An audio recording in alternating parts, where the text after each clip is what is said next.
এই সব কিছুর শুরু ১৯৫২ সালের বম্বেতে।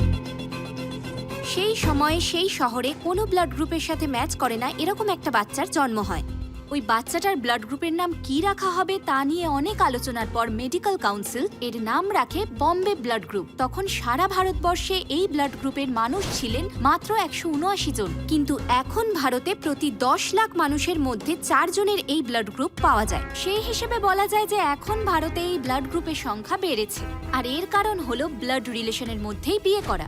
সেক্ষেত্রে এই সম্ভাবনা অনেকটাই বেড়ে যায়।